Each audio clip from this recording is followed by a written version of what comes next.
संतो घर में झगड़ा भारी, रात दिवस मिल उठ उठ लागे 5 ढोटा एक नारी।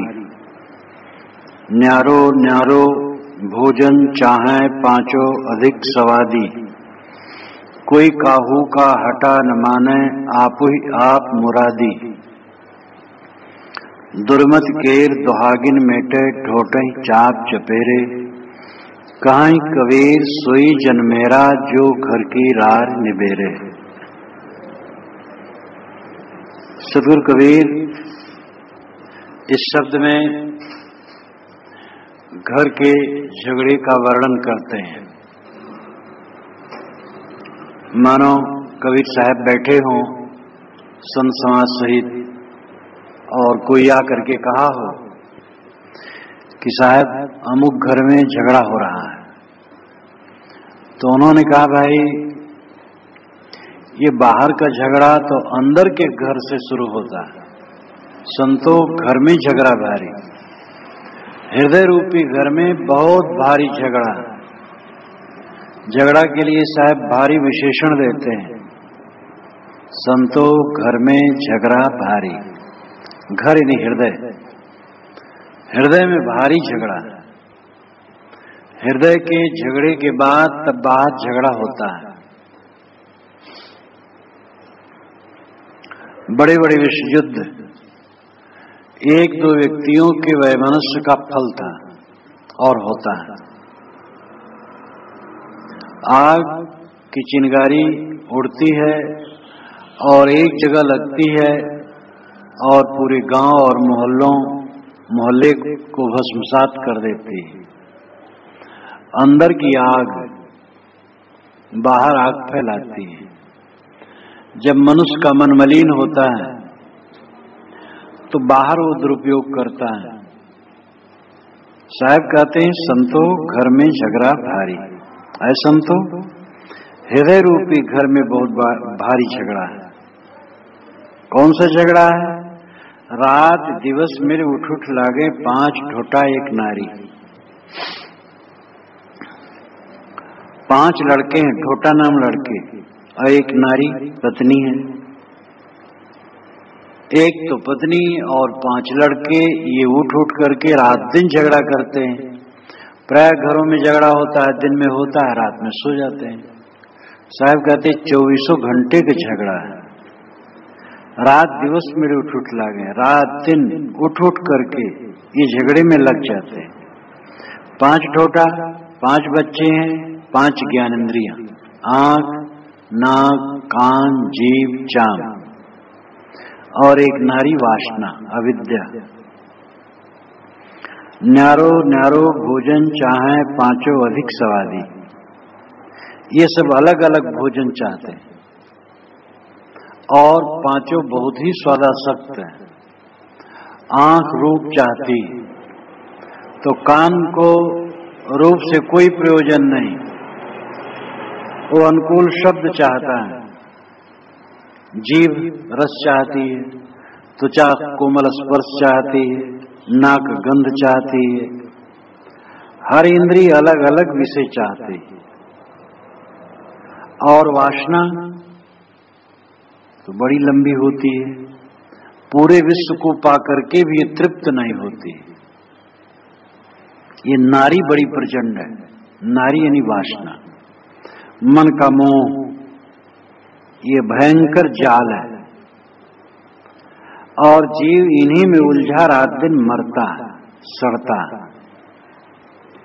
कहीं तो काम भोग, कहीं स्वाद भोग, कहीं गंध, कहीं रस, कहीं रूप, इनका कीड़ा बना रहता है। और फिर वासनाओं की कल्पनाओं में आकाश पाताल की कुलाओं को मिलाता रहता है। मनुष्य के अंदर की जो सबसे बड़ी गंदगी है वो यही है, 5 विषयों के भोगों की कामना, मन की ऊल जुलूल कल्पनाएं, इन्हीं में जीव जलता रहता है। न्यारो न्यारो भोजन चाहे 5 अधिक सवादी, ये अलग अलग भोजन चाहते हैं। एक व्यक्ति के 5 लड़के हों, एक कहे मैं रोटी खाऊंगा, दूसरा कहे मैं भात खाऊंगा, तीसरा कहे मुझे खिचड़ी चाहिए, चौथा कहे मुझे हलवा चाहिए, पांचवा कहे मुझे मालपुआ चाहिए, तो घर के मालिक को, माता पिता को कितनी परेशानी हो। एक चीज बना दो, सबको दे दो, सब खा ले बस। अरे पेट में डालना है थोड़ा जठराग्नि तृप्त के लिए, और क्या। लेकिन सब लड़के अलग अलग चाहते हैं। ये जीव कि ये 5 लड़के लगे हैं और 5 नोचते हैं चारों तरफ, 5 अधिक सवादी। कोई काहू का हटा न माने, आपो ही आप मुरादी। ये कोई किसी का हटा नहीं मानता। हटा नाम रोकना।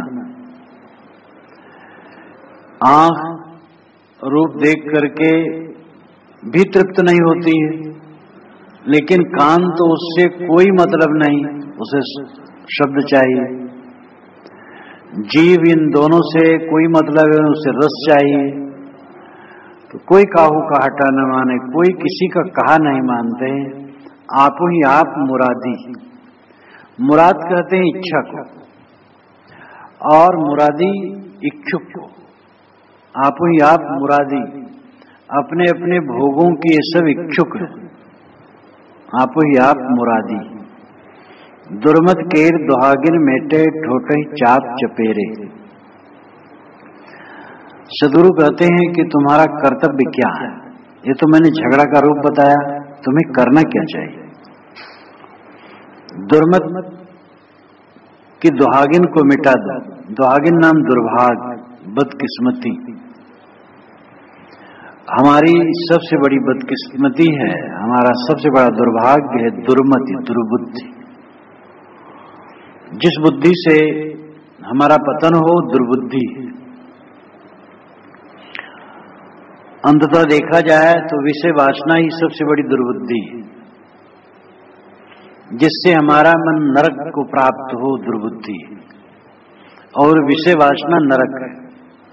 विषय वासनाओं का चिंतन नरक है। और इस दुर्बुद्धि को मिटाओ।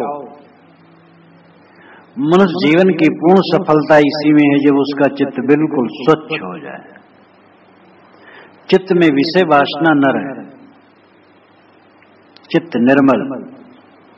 तब जानो तुम्हें अपने जीवन के परम आनंद की पराकाष्ठा मिली। जब तक मन विषय वासनाओं में डूबा है, तब तक किसी को परम शांति नहीं मिल सकती। जिंदगी की सफलता ना तो धन की ऊंची चोटी पर बैठना है, और न सम्मान पाना है, और न दुनिया के बड़े पद को पाना है, न प्रसिद्ध होना है। किंतु जिंदगी की सबसे बड़ी ऊंचाई है मन का बिल्कुल स्वच्छ हो जाना। मन की निर्मलता के समान कोई ऊंचाई नहीं है, कोई सुख नहीं है, कोई शांति नहीं।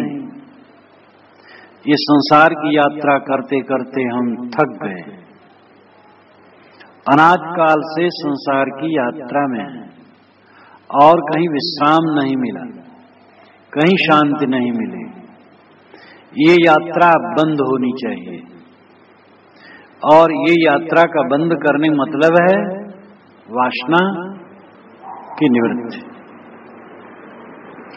चित्त की शुद्धि। अगर चित्त निर्विषय हो गया तो संसार की यात्रा बंद हो गई। मन में काम वासना का स्मरण अगर नहीं होता है, उमंगे तरंगे वासनाएं ये शांत हो गई, तो समझ लो कि जीवन यात्रा, संसार की यात्रा पूरी हो गई और मंजिल मिल गई। कबीर उल्टा ज्ञान का कैसे करूं विचार, बैठे से ही पथ कटे, चला चली नहीं पार। कबीर साहब कहते हैं मैं उल्टे ज्ञान का कैसे विचार करूं, कैसे कहूं लोगों को। बैठने से तो पथ मिलता है, पथ कट जाता है, और चलने से पार नहीं मिलता है, चला चली नहीं पार। चल करके पार न पाओगे, बैठ जाओगे तो मंजिल मिल जाएगा। चला चली नहीं पार यानी मन के पीछे भागते भागते, वासनाओं के पीछे भागते भागते तुम्हें संतोष न मिलेगा। अनाद काल से संतोष नहीं मिला, अब क्या मिलेगा? इस जीवन में देख लो, जब से तुम होश में आए हो विषयों के पीछे भागते हो, कहाँ तृप्त हुए? आगे क्या तृप्त होगे? इसलिए बैठे से ही पथ कटे, बैठ जाओ बस रास्ता कट जाएगा। यहाँ बैठ जाने का मतलब है वासनाओं को छोड़ दो, इच्छाओं को छोड़ दो, मन को सबस कर लो, बस मंजिल मिल गई। भागोगे, अनाद काल से भाग रहे हो और तृष्णा, चिंता, उद्वेग, अशांत के सिवा तुम्हें कुछ नहीं मिला। अब आगे और क्या मिलेगा? बड़े बड़े ऐश्वर्यवान अंत में निराशा के गर्त में जाते हैं। यहाँ की सारी चमक दमक पूरी मिथ्या। दुर्मत केर दुहागिन मेटे। सदगुरु कहते हैं कि ये दुर्भाग्य ही दुर्मति है, दुर्मति ही दुर्भाग्य, जो तुम्हारी दुर्बुद्धि है, विषयों से सुख पाने की चेष्टा है, यही दुर्बुद्धि है। और इस दुर्बुद्धि का दुर्भाग्य मिटाओ, मतलब वासनाओं को मिटाओ। ठोटें चाप चपेरे, और ढोंटों को चाप चपेरे। चाप नाम दबाना, दबा देना, पीट देना, चांटे लगा देना। इन लड़कों को चांटे लगा दो। ये जो अलग अलग खाना चाहते हैं, अलग अलग खाना न दो, चांटे लगा दो। मतलब है इंद्रियों को वश में करो, स्वाद के चक्कर में न पड़ो। खाओ केवल पेट की जठराग्नि को तृप्त करने के लिए, जठर की अग्नि को तृप्त करने के लिए, शरीर को चलाने के लिए खाओ। ये दृष्टि रखोगे तो ज्यादा नहीं खाओगे। ज्यादा खा करके लोग अपने स्वास्थ्य को खराब करते हैं। सदैव भोजन में संयम रखो। सूखा रूखा खाई के ठंडा पानी पीव, देख पराई चूपड़ी मत ललचावे जीव।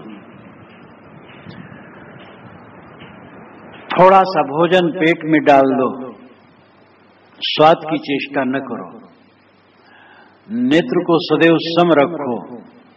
किसी के टेढ़े मेढ़े बाल, ऐचे खैचे कपड़े और चाम की चमक दमक देख करके क्या लुभाते हो? पूरा कूड़ा कचरा, नरक की पोटली बांधे सब घूमते हैं। जिसमें तुम्हें बड़ा आकर्षण है वो शरीर नरक की पोटली है। और इसी प्रकार जितने भी विषय हैं वो आपात रमणी है, इन एकाएक रमणी प्रतीत होते हैं। दूर से देखत सूरज घट, ज्यों गिरवर को श्रृंग, निकट जाए पत्थर नजर, त्यों तुन असज प्रसंग। दूर से देखने पर शरीर आकर्षक लगता है, जैसे पर्वत के शिखर। निकट में जाओ तो जत्र तत्र पत्थर के ढेले पड़े हैं, धूल पड़ी है, घास उगी है, कोई आकर्षण नहीं। दूर से पर्वत का आकर्षण होता है। ऐसे शरीर में जो आकर्षण होता है, एक युवती को देख करके युवक आकर्षित होता है, क्योंकि युवती के शरीर में आनंद है। अब युवती के शरीर में आनंद होता तो अपना आनंद लेके आनंदित रहते। वो युवक के शरीर को देख करके आकर्षित है, युवक के शरीर में आनंद है। और युवक के शरीर में आनंद होता तो अपने शरीर के आनंद को लेके वो आनंदित रहता है। न युवती के शरीर में आनंद है, न युवक के। एक भ्रम है, एक आभास है, एक धोखा है। और आनंद दोनों के शरीर में नहीं है। शरीर तो एक साधना का स्थल है, और भौतिक दृष्टि से देखा जाए तो कूड़ा कचरा है। जब अविद्या मिट जाती है, निरंतर साधना द्वारा स्वाध्याय, साधना, सेवा की त्रिवेणी में निमज्जन करते करते जब अविद्या की पूर्ण निवृत्ति हो जाती है तो विषय वासना की पूर्ण निवृत्ति हो जाती है। कहीं कबीर सोई जन्मेरा जो घर की रार निबेरे। सदगुरु कहते हैं कि वही जन मेरा है, वही मेरा भक्त है, वही मेरा शिष्य है, वही मेरा मित्र है, जो घर की रार निबेरे, जो अपने घर के झगड़े को निबेरे। निबेरे नाम सुलझाना, जो अपने मन को वश में करे, इंद्रियों को वश में करे, स्वाद स्पर्श रस गंध इंद्रियों को किसी में न उलझाए, वो हमारा भक्त है। पिछले शब्द में, प्रथम शब्द में कल कहा गया है, कहीं कबीर जो अब की बूझे सोई गुरु हम चेला। वो तो अपना जन और शिष्य नहीं कहते हैं, वो कहते वो जो समझ ले और ठीक हो जाए वो गुरु हमें चेला बनने को तैयार है। उनकी उदारता। और वो कहते हैं जो आज अपना कल्याण कर ले वो धन्य है। इसलिए साहब कहते वो मेरा भक्त नहीं है जो केवल कहता मैं कबीर साहब का अनुयायी हूं। मेरा भक्त, मेरा शिष्य तो वह है जो घर की रार निबेरे, जो अपने घर के झगड़े को खत्म करे, जो अपने मन की उलझन को, वासनाओं को, इंद्रियों के उद्वेग को त्याग करे। एक कवि ने कितना सुंदर कहा है, न मारा आपको जो खाक को अक्सीर हो जाता, अगर पारे को अक्सीर घर मारा तो क्या मारा। बड़े मोजी को मारा, नफ्स अम्मारे को घर मारा, नहंगो अजदहा और शेर नर मारा तो क्या मारा। न मारा आपको जो खाक हो अक्सीर हो जाता, अपने आप को नहीं मारा, नहीं अपनी बुराइयों को नहीं मारा, जो खाक हो करके अक्सीर दवा हो जाती। अगर तुम अपनी बुराइयों को मार लेते तो खाक बन करके, भभूत बन करके तुम्हारे लिए बढ़िया दवा हो जाती। न मारा आपको जो खाक हो अक्सीर हो जाता, अगर पारे को अक्सीर कर मारा तो क्या मारा। पारे को मारा, पारे का बस बनाया, अक्सीर दवा बनाई, लेकिन अपनी बुराइयों को नहीं मारा। बड़े मोजी को मारा, नफ्स अम्मारे को कर मारा। नफ्स अम्मारे बुरी इच्छाएं, जो बुरी इच्छाओं को मार लिया। बड़े मोजी को मारा, बहुत बड़े दुश्मन को मार डाला। नहंगो अजदहा और शेर नर मारा तो क्या मारा। घड़ियाल मारा, सांप मारा और सिंह मारा तो क्या मारा। जो बुराइयों को मारे वो महान है।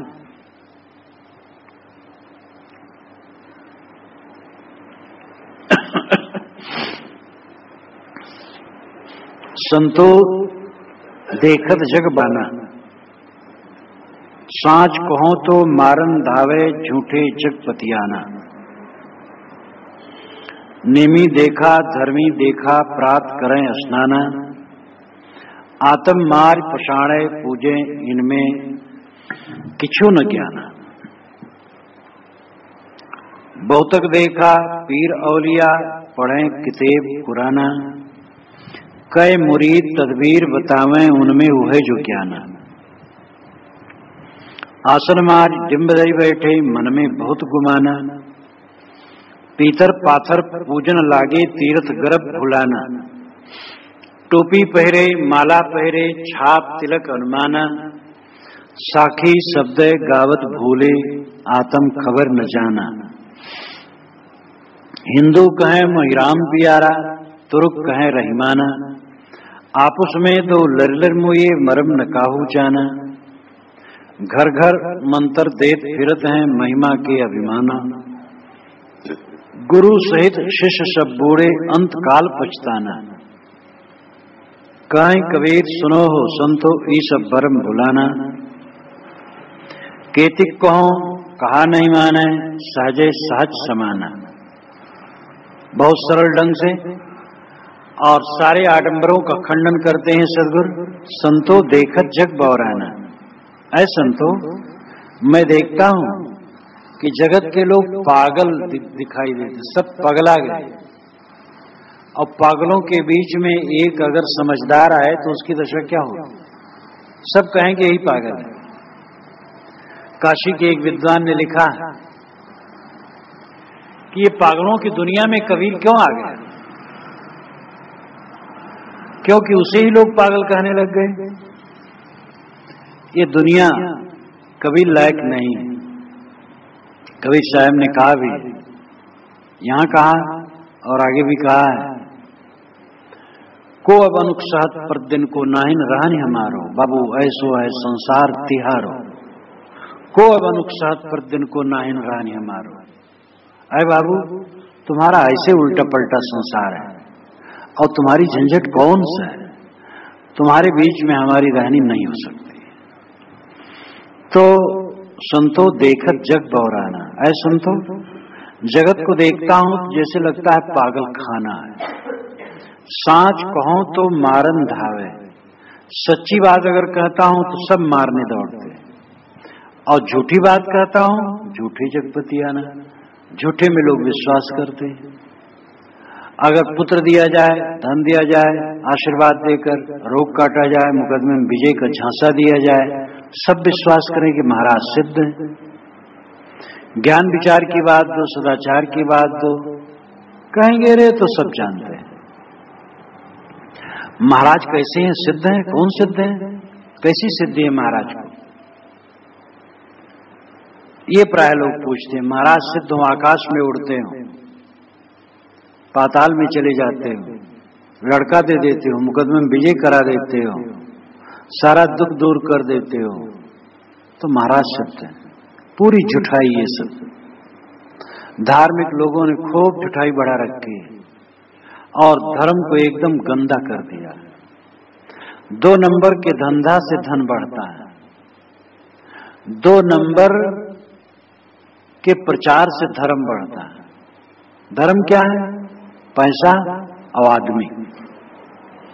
पैसा बढ़ जाए, आदमी बढ़ जाए, अनुगामी बढ़ जाए, यही धर्म है। और 2 नंबर का प्रचार क्या है? चमत्कार, जो पूरा का पूरा झूठा है, छल कपट। जनता के साथ गुरुओं ने छल कपट किया है, चमत्कार की बात कहा करके। चमत्कार नाम की कोई चीज नहीं। बिना कारण के कार्य हो वो चमत्कार है, और बिना कारण के कार्य होता ही नहीं। आकाश में हाथ लहराया, घड़ी आ गई। कैसी घड़ी आ जाए? घड़ी कितनी प्रक्रिया के बाद बन करके संपन्न होती है। लड्डू आ गया, लड्डू कैसे बनता है? हाथ हिलाना लड्डू बनता है। जादूगर बताते हैं जादू कुछ नहीं, केवल हाथ की सफाई, बात की सफाई, दवाई, वस्तु की बनावट। हम लोगों की कुछ जालसाजियां जिससे हम कुछ का कुछ दिखाते हैं, जो चीज रहती वही दिखाते हैं और अन्यथा कुछ नहीं। ऐसा वो बता देते ईमानदार है। लेकिन ये धार्मिक गुरु लोग जो चमत्कार दिखाते हैं, ईमानदार नहीं, ये धोखा देते हैं समाज को, और चमत्कार के झांसे में सदैव समाज को रखे। ऐसे धर्म का नाश होता है। और सूक्ष्म धोखा है। हमारी किताब ईश्वर की दी हुई है, इसको जो मानेगा उसी कल्याण होगा, नहीं तो कल्याण नहीं होगा। ईश्वर की किताब कहीं होती है? दुनिया की सारी किताब इंसान की बनाई है। स्वामी विवेकानंद अपने निधन के कुछ दिन पूर्व पंजाब में जब गए थे, तो वहां पर स्वामी दयानंद सरस्वती के साक्षात शिष्य कई उस समय थे और योग्य थे। स्वामी विवेकानंद का खूब आदर किया, इनका खूब भाषण करवाया। व्यक्तिगत सत्संग हुआ जब, तो उन लोगों ने कहा कि वेद ईश्वर वचन है। स्वामी विवेकानंद ने खंडन किया। आज के युग में भी इतना नहीं सोच रहे हो? हाँ, प्रचार के लिए अच्छा है, अपना मत फैलाने के लिए अच्छा है कि हमारी किताब ईश्वर की दी हुई है, इसलिए ज्यादा लोग आएंगे। लेकिन उससे अच्छा ये मान लिया जाए कि हमारा गुरु ईश्वर का अवतार है। तो उन्होंने कहा हमारे गुरु भाई लोग रामकृष्ण परमहंस के लिए ही कर रहे हैं। रामकृष्ण परमहंस ईश्वर के अवतार है, मैं इसका विरोध करता हूं, लेकिन वे लोग यही कर रहे हैं। तो अच्छा है आप अवतार मान लें स्वामी दयानंद सरस्वती को, लेकिन स्वामी दयानंद सरस्वती ने स्वयं अवतार नहीं माना था, तो कैसे मानना? तो वेद ईश्वर वचन है, एक का दोष नहीं है। कोई कहता हमारा महापुरुष ईश्वर का भेजा है। ईश्वर की कल्पना इंसान करता है। ईश्वर की कल्पना जितनी सुंदर है वैसी कल्पना दुनिया में कोई दूसरी नहीं है। एक शक्ति जो सर्वत्र व्याप्त हो, सब जगह हो और कुछ भी कर सकती हो, इतनी बलवान हो और सब कुछ जानती हो और मंगलमय हो, कितनी बढ़िया बात है। ऐसा हो जाए दुनिया में दुख नाम की चीज न रहे, दुर्व्यवहार न हो, कोई कष्ट न हो, छुरेबाजी, जेब कतराई, राम रहीम को लेके लड़ाई, सब पाप न हो, क्योंकि वो हर जगह है और सब कुछ जानता है। पहले जानता है क्या होने वाला है, पहले रोक देगा और सर्वसमर्थ है। तो सर्वज्ञ, सर्वत्र व्याप्त, सर्वसमर्थ, मंगलमय, सत्यम शिवम सुंदरम, एक शक्ति की हमें आवश्यकता है, इसलिए हम कल्पना करते हैं। दुर्भाग्य ऐसा कुछ घटित नहीं होता।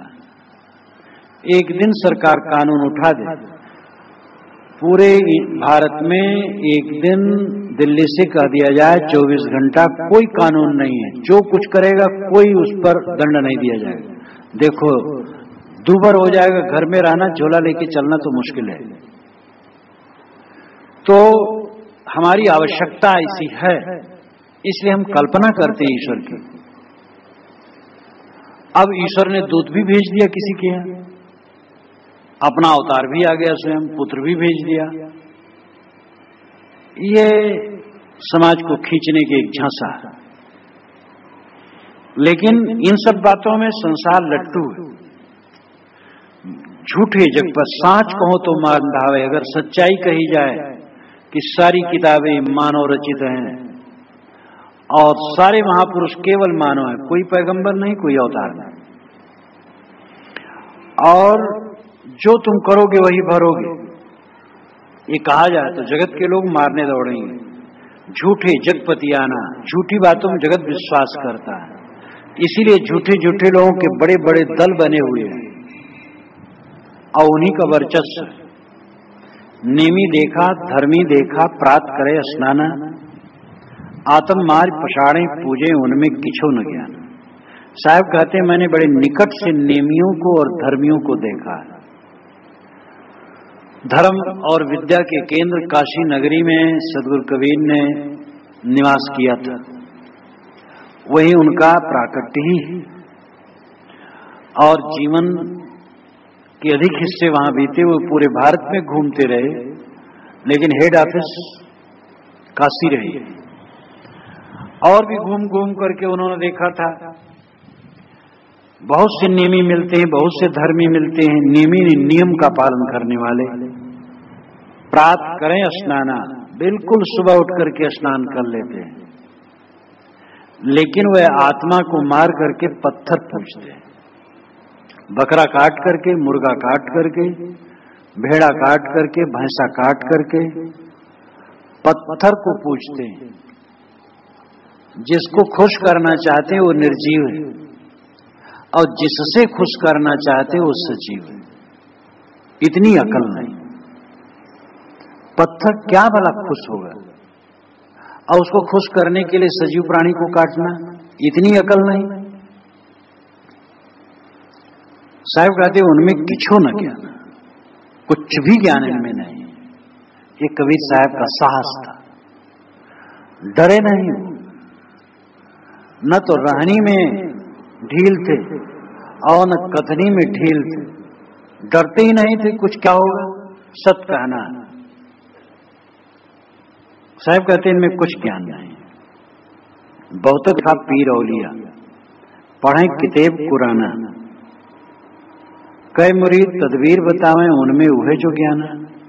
पीर और औलिया को भी बहुत देखा, मुस्लिम फकीरों को, मुस्लिम गुरुओं को भी देखा जो किताब पढ़ते हैं, कुरान पढ़ते हैं। बहुत बढ़िया बात है, कुरान पढ़ना चाहिए, किताब पढ़ना चाहिए, वेदशास्त्र पढ़ना चाहिए, ये गलत बात नहीं। लेकिन कई मुरीद तदबीर बतावे, मुरीद बनाते हैं, शिष्य बनाते हैं और तदबीर बताते हैं ईश्वर से मिलने के लिए। वो क्या है? ईश्वर को खुश करने के लिए गाय काटो ईश्वर के नाम पर, ऊंट काटो। ईश्वर निहायत रहम वाला और दयावान है। बिस्मिल्लाहिर्रहमानिर्रहीम, बिस्मिल्लाह बा इस्म अल्लाह। बिस्मिल्लाह का मतलब होता है बा इस्म अल्लाह, 3 पदों को मिल करके बिस्मिल्लाह शब्द है। बा नाम सहित, इस्म नाम, अल्लाह नाम ईश्वर, ईश्वर के नाम के सहित, रहमान रहीम जो महान रहम वाला है, महान दया वाला है। जो महान दया वाला हो उसको प्राणी काट करके खुश किया जाएगा?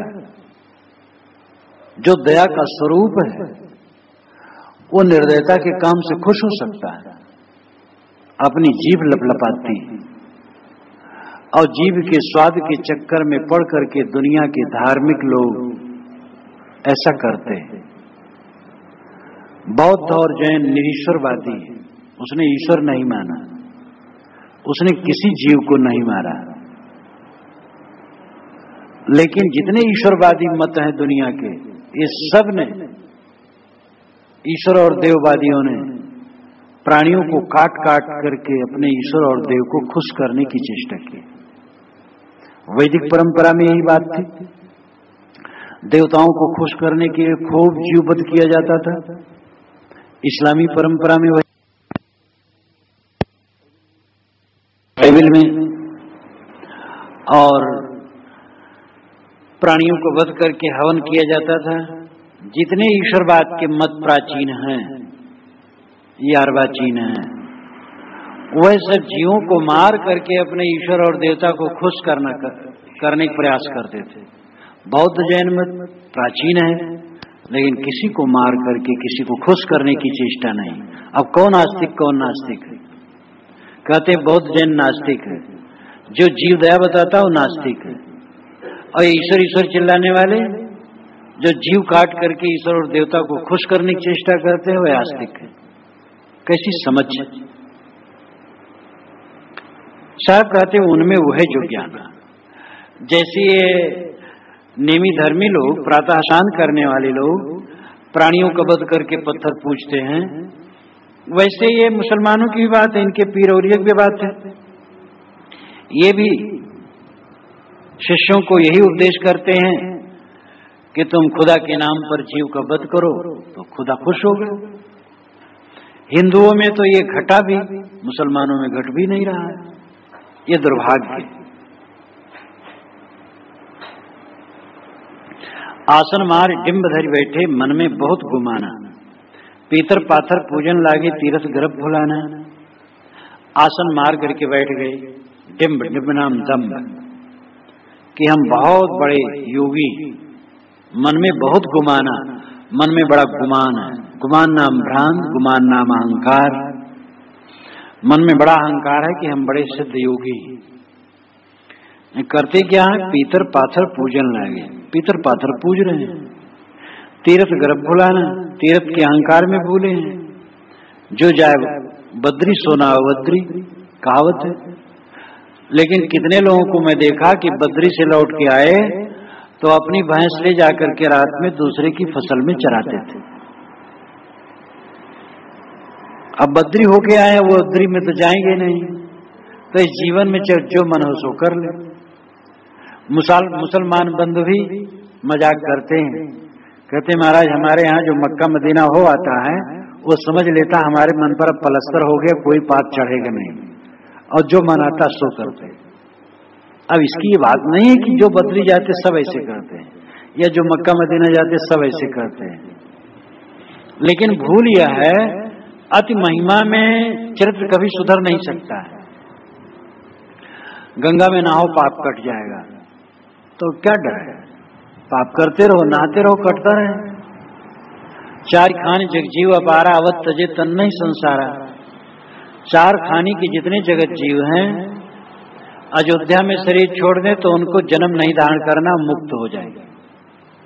तो अयोध्या में रह करके फिर पाप से डरने की क्या जरूरत है? काशी तो मुक्ति धाम है, चाहे जो करो, वहां मर जाओ तो मोक्ष है। और जहां हम लोग बैठे हैं, ये गंगा, अनेक योजन इधर उधर कहीं भी रहो, पाप नहीं बेधेगा। इलाहाबाद वालों को कोई पाप बेधने नहीं चाहिए, लेकिन क्या सब निष्पाप है?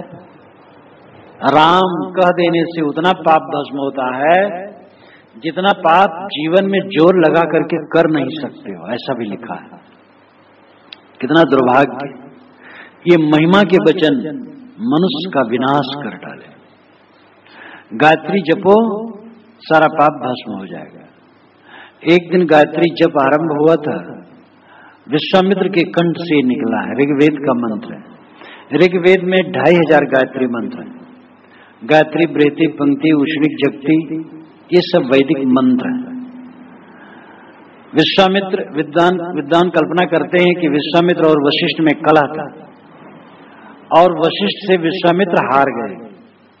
उनको बड़ी वेदना हुई, उनको रात भर नींद नहीं लगी। आश्रम के बाहर जलाशय पर बैठे और उषा काल आ गया और उनके कंठ से मंत्र निकल पड़ा, तत्सवितुर्वरेण्यं भर्गो देवस्य धीमहि धियो यो नः प्रचोदयात्। वेद में, ऋग्वेद में यही है, इतना ही। ओम भूर्भुवः स्वः पीछे मिलाया गया है। 23 अक्षर होते हैं ओम भूर्भुवः स्वः में, तो बहुत अक्षर हो जाता है, लेकिन इसमें 24 अक्षर होते हैं, इसमें 23 ही है, छंदभंग है। तत्सवितुर्वरेण्यं भर्गो देवस्य धीमहि धियो नः प्रचोदयात्। तत् नाम उस, सवितुर सविता सूरज, तत्सवितुर्वरेण्यं वर्ण करने योग, स्वीकारने योग, भर्गो शुद्ध स्वरूप, प्रकाश स्वरूप, देवस्य देवता का, धीमहि ध्यान धारण करते हैं, धी बुद्धि, यो जो, न हमारी, न नाम हमारी, प्रचोदयात् नाम प्रेरता है। हम प्रकाश स्वरूप सूर्य का ध्यान धारण करते हैं जो हमारी बुद्धि को प्रेरता है। सूर्य उगता है, मानो सारा संसार जग जाता है। सूर्य की शक्ति से हम लोग शक्तिमान हैं। सूर्य ठंडा जाए, पूरी पृथ्वी निर्जीव हो जाएगी। इसलिए सूर्य की उपासना में, प्रतीकात्मक उपासना में गायत्री मंत्र विश्वामित्र के कंठ से निकला हुआ है। ये चल करके जब वर्ण व्यवस्था हुई, तब द्विजात यानी ब्राह्मण, क्षत्रिय और वैश्य, इनके यज्ञोपवीत संस्कार के लिए यह मंत्र नियुक्त किया गया कि इस मंत्र द्वारा दीक्षा देकर के द्विज बनाया जाए। द्विज नाम जो दोबारा जन्मा हो, ये दीक्षा दोबारा जन्म है। आगे चल करके फिर इसकी महिमा बढ़ाने लगे, तो महिमा बढ़ाते बढ़ाते इतना बढ़े, हजारों मंत्र गायत्री की महिमा में बने। गायत्री का जप बेल पेड़ के नीचे बैठ करके 1 महीना करो तो राज्य की प्राप्ति हो, पुत्र की प्राप्ति होगी। दिन का पाप शाम को गायत्री जपो कट जाए और रात का पाप सुबह जपो तो कट जाए। गायत्री जप, राम नाम जप, सतनाम जप, दुनिया के सभी गुरुजनों मतों के मंत्रों और नामों की महिमा इतनी बढ़ी कि सदाचार की कोई जरूरत नहीं है और धर्म के क्षेत्र में महाअनर्थ हुआ।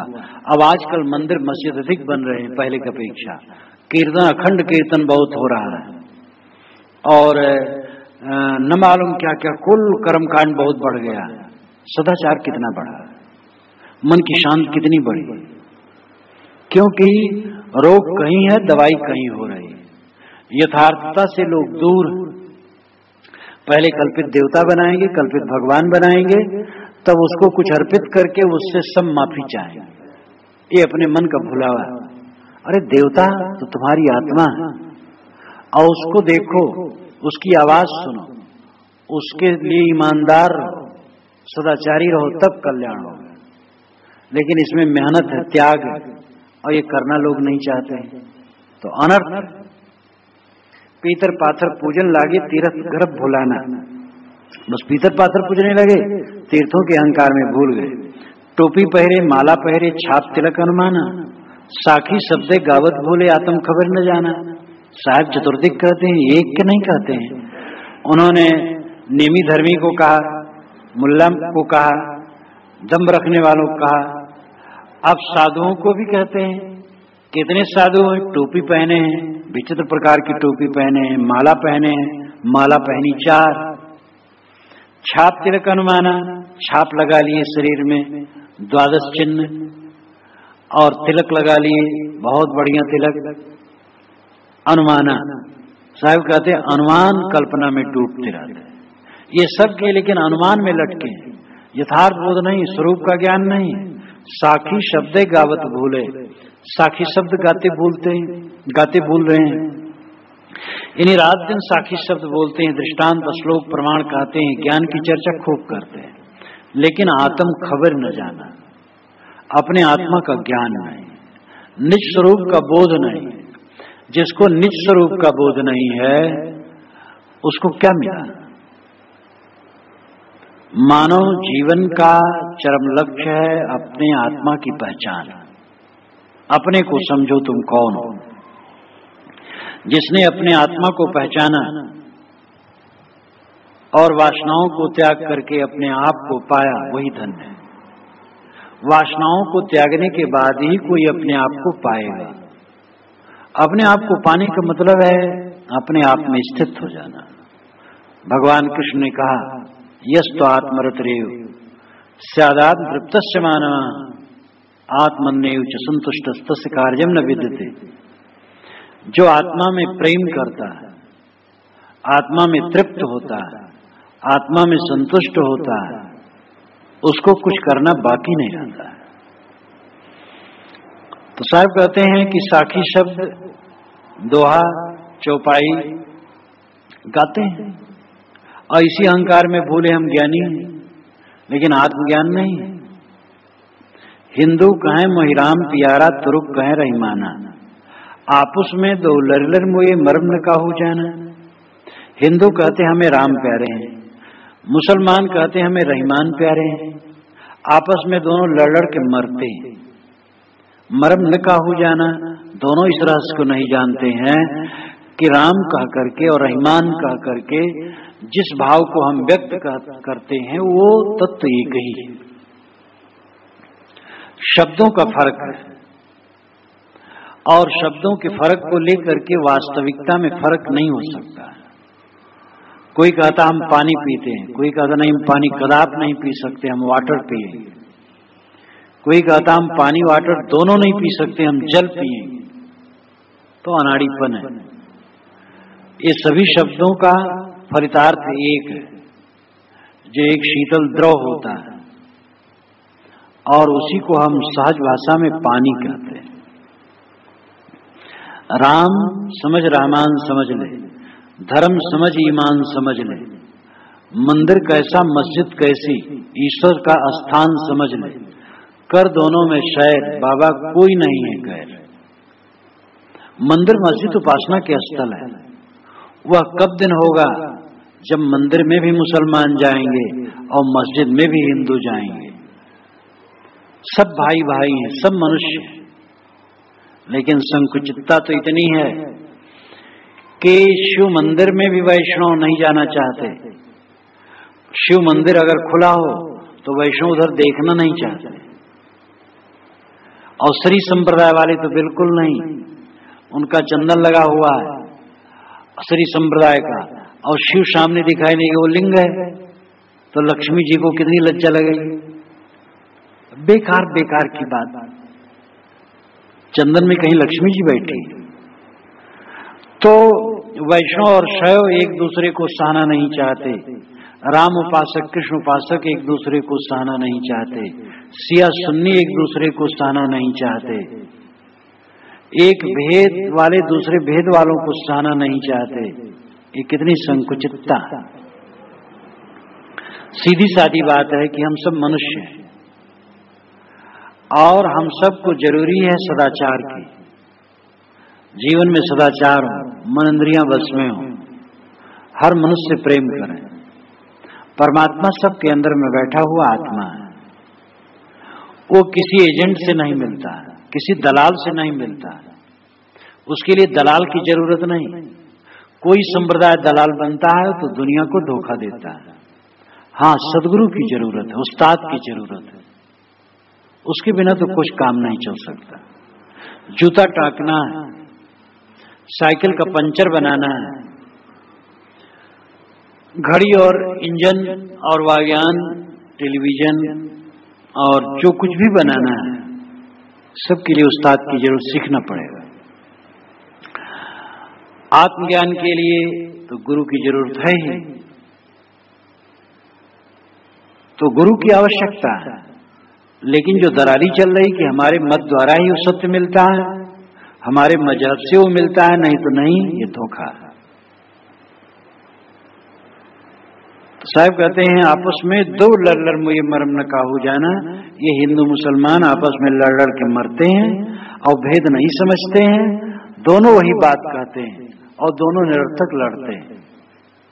घर घर मंत्र देते फिरते महिमा के अभिमाना, गुरुओं को भी साहब चांटे लगाते हैं। घर घर मंत्र देते फिरते महिमा के अभिमाना, अपने महिमा के अभिमान में जगत गुरु हैं, बड़े गुरु हैं, बड़े प्रतिष्ठित हैं, घर घर में दीक्षा देते घूमते हैं। तो अच्छी बात, दीक्षा दें, लोगों को हित करें, लेकिन अभिमान में अगर भूले और स्वयं उस अवस्था में नहीं, तो गुरु सहित शिष्य बूढ़े अंतकाल पछताना। गुरु के सहित सारे चेले बूढ़े अवंत काल में पछताएंगे। गुरु बन गए और चेले बना लिए, अपने ही को संतोष नहीं, अपने ही को बोध नहीं, अपने ही को तृप्त नहीं है। चेलों को क्या तृप्त देंगे, समाज को क्या बोध देंगे? अपने को तो मट्ठा भी नहीं मिल रहा और दूसरे को दूध दे रहे हैं। आप वही खारी खात हैं, बेचत फिरें कपूर। साहब ने कहा स्वयं नमक खाते हैं और दूसरे के लिए कपूर बेचते हैं, तो ये गुरुवाई भी काम नहीं देगी। जो घर घर मंत्र देते फिरते हैं, अपने महिमा के घमंड में भूले हैं और अपनी न रहनी पर ध्यान है, न आचार पर ध्यान है, न बोध पर ध्यान है, न अपने आप का ज्ञान है, न मन और इंद्रियों पर सुबस्ता है। तो ऐसे गुरु शिष्यों को लेकर के डूबेंगे। अंतकाल पछताना, अंतकाल में उनको पछतावा होगा। जो वर्तमान का समय है ऐसे नहीं रहेगा, अंतकाल सबका आता है। जब कोई मरता है, लिटाया जाता है या उसकी लाश बैठाई जाती, महात्मा लोग ज्यादा बैठा देते हैं, सब कहते भाई मर गए। लोग आते हैं, कोई गमगीन भी होता है, कोई रोने भी लगता है। और ये दिन मेरे लिए भी आएगा आजकल में। ये जैसे मैं घूम रहा हूं, चल रहा हूं, दौड़ रहा हूं, बोल रहा हूं, स्फूर्ति तेज है, ऐसे दिन रोज नहीं रहे। यह तो बीच में चला जाएगा, यह तो धीरे धीरे बढ़ाएगा, ढीला होगा। जब उठना होगा तो जमीन पकड़ना पड़ेगा, गांठ पकड़ना पड़ेगा, कोई हाथ पकड़ेगा तब उठ पाएंगे। ऐसा भी दिन आता है। रोग आता है, करवट नहीं बदल जाता है। कहते हैं गामा पहलवान बहुत प्रसिद्ध था, लेकिन बुढ़ापा और अस्वस्थ अवस्था में गया तो अपना हाथ रखा रहा तो यहां से उठा नहीं सकता था। तो एक दिन ऐसा आता है, वो दशा कि सब कुछ विवश हो जाता है, वो अंधदशा है। अंधदशा लिए आदमी सोई सांच बह रहा है। सदगुरु पूर्ण साहब ने कहा है, जो अंतिम दशा को शुरू में ले ले उसी को सच्चा वैराग है। मौत को जो सब समय देखे, संगठन में विघटन, संयोग में वियोग, अनुकूलता में प्रतिकूलता, जो उगे सो आथवे, फूले सो कुमिलाए, जो चुने सो ढई पड़े, जन्मे सो मर जाए। साहब कहते जो चुना जाएगा वो टूटेगा, जो उगेगा वो डूबेगा, जो जन्मेगा वो मरेगा, जो खिलेगा वो कुमिलाएगा। तो अंतिम अवस्था को जो देखता है उसका मन निर्मल रहता है। जो अंतिम दशा, अपने शरीर की अंतिम दशा को समझता है, वो पहले से तैयार रहता है। मौत के समय उसे कोई भय नहीं होता। और यही जीवन की सफलता है। अंतिम रिजल्ट जब आएगा उसके लिए क्या तैयारी कर रहे हैं? यहाँ के लिए तो खूब हासा जोशी में पड़े हो, जितना बन सके छठी छली बेईमानी ठगाई करके धोखा देकर अपना स्वार्थ साध लो, दूसरों को बेवकूफ बनाओ, चमत्कार आडंबर पाखंड करके लोगों को बेवकूफ बनाते हैं गुरु लोग। ये सब पाप, महापाप है और शांति नहीं लेने देगा। बड़े बड़े नामधारी चमत्कार का प्रपंच किए, नाम उनका बड़ा रहा, प्रसिद्धि बड़ी रही और चमत्कार का प्रपंच किए। उनको जबकि लोग पवित्र आत्मा मानते थे, महान मानते थे और स्वयं धोखे में थे। समाज को धोखा देना, झूठ कह करके, चमत्कार बताकर। जिसमें ईमानदारी नहीं है उसमें धर्म कहां? सच्चा धर्म है ईमानदारी, सच्चाई। अंतकाल में पछताना होता है, इसलिए सावधान। काहे कबीर सुनो संतो, ये सब भ्रम भुलाना। सदगुरु कबीर कहते हैं, संतो ये सब जो ऊपर वर्णन किया गया ये सब भ्रम में और भूल में। भ्रम और भूल ये दो शब्द प्राय साहब की वाणी में आते हैं। भ्रम का मतलब बाहर का आभास, भूल का मतलब है अपने आप के लिए बदहवासी। स्वयं के स्वरूप को न समझना भूल है और बाहर के पदार्थों में मोह माया करना ये भ्रम है। हर आदमी भ्रम और आभास में जीता है। तो साहब कहते ये सब भ्रम और भूल में पड़े हुए हैं। अपने स्वरूप को भूले और बाहर टटोलते हैं, विषयों में सुख टटोलते हैं, विषयों में नहीं पाते हैं तो देवी देवताओं में टटोलते हैं। तो अपने में संतोष नहीं होता है तो अलग से ईश्वर पाना चाहते हैं। दूर का ढोल सुहावन। आत्मा में संतोष नहीं होता है तो अलग से परमात्मा चाहते हैं। ये नहीं समझते हैं कि आत्मा ही जब शुद्ध हो जाता है तब इसी को परमात्मा कहते हैं। बाहर से कोई मिलने की चीज नहीं होती है, मिलने की चीज होती है वो छूटती है। मिलना कुछ नहीं है, छोड़ना। एक संत जब तपस्या करके बहुत दिनों के बाद आए, शिष्यों ने पूछा महाराज आप क्या पाए तपस्या में? कहे बेटा कुछ पाया नहीं, खोया। कि महाराज ये तो अचरज लगता है, खोए तब क्या मतलब हुआ? कि यही तो मतलब है, छोड़ते जाओ छोड़ते जाओ छोड़ते जाओ, सब छूट जाए बस पा गए, फिर अपने को पा जाओगे। ये आपा ही तो परमात्मा है। प्राप्त जीव इच्छा नहीं, केवल हंत छुड़ाओ, निज स्वरूप लग दयाजत दीन जानी अपनाओ। जीव को कुछ प्राप्त करने की इच्छा नहीं करना, मेहनत करो और भाग पर निर्भर रहो और जो प्रारब्ध में होगा उतना धन दौलत मिलेगा, गुजर बसर होता जाएगा, उसकी भी इच्छा न करो। और ईश्वर परमात्मा मोक्ष की इच्छा तो बिल्कुल ही न करो, वो तो इच्छा छोड़ दो, बस मिला मिला है। जहां तुम्हारी सब इच्छा निवृत्त हुई बस ईश्वर मिला मिला है, परमात्मा मिला मिला है, मोक्ष मिला मिला है, क्योंकि वो तुम्हारे स्वरूप से अभिन्न है। गुण गुणी न्याय, जल और जल का शीतत्व तो अलग अलग नहीं, ऐसे तुम्हारा परमात्मा तुमसे अलग नहीं। तो भ्रम में बद भूलो, केतिक कहो कहा नहीं माने, साजे साज समाना। सदगुरु कहते कितना कहो, लोग कहा नहीं मानते। साजे साज समाना, साजे साज डूबे जा रहे हैं, यानी बड़ी सरलता से लोग भ्रांति में बहे जा रहे हैं। या साजे साज समाना अपने तरफ भी, जो साहब साज समाधि कहते हैं, जगह जगह निस्वरूप में लौटो। जय कारण और भिन्न भिन्न करें सो गुरु प्रसादे तरिया।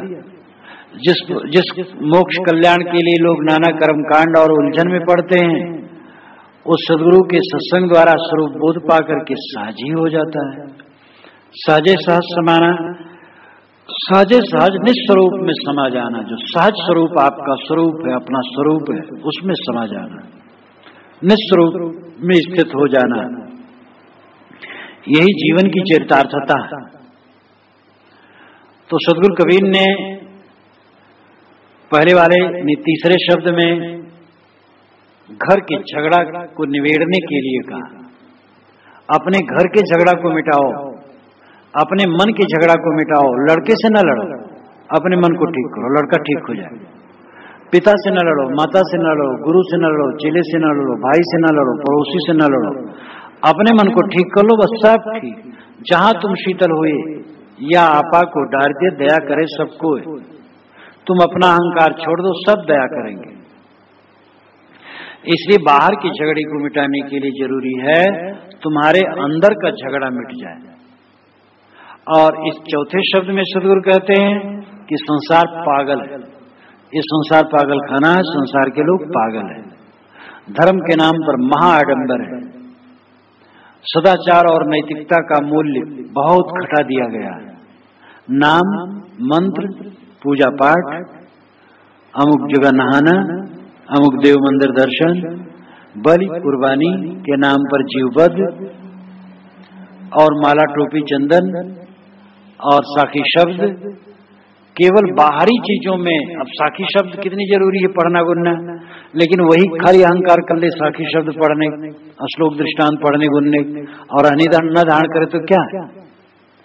तो साहब ये सब कहा करके ये बताना चाहते हैं कि तुम दुनिया के आलवाल में मत उलझे रहो, चरित्र पर ध्यान दो, सदाचार पर ध्यान दो, सच्चे ज्ञान पर ध्यान दो। मूलतः स्वरूप ज्ञान होना चाहिए और सदाचार होना चाहिए।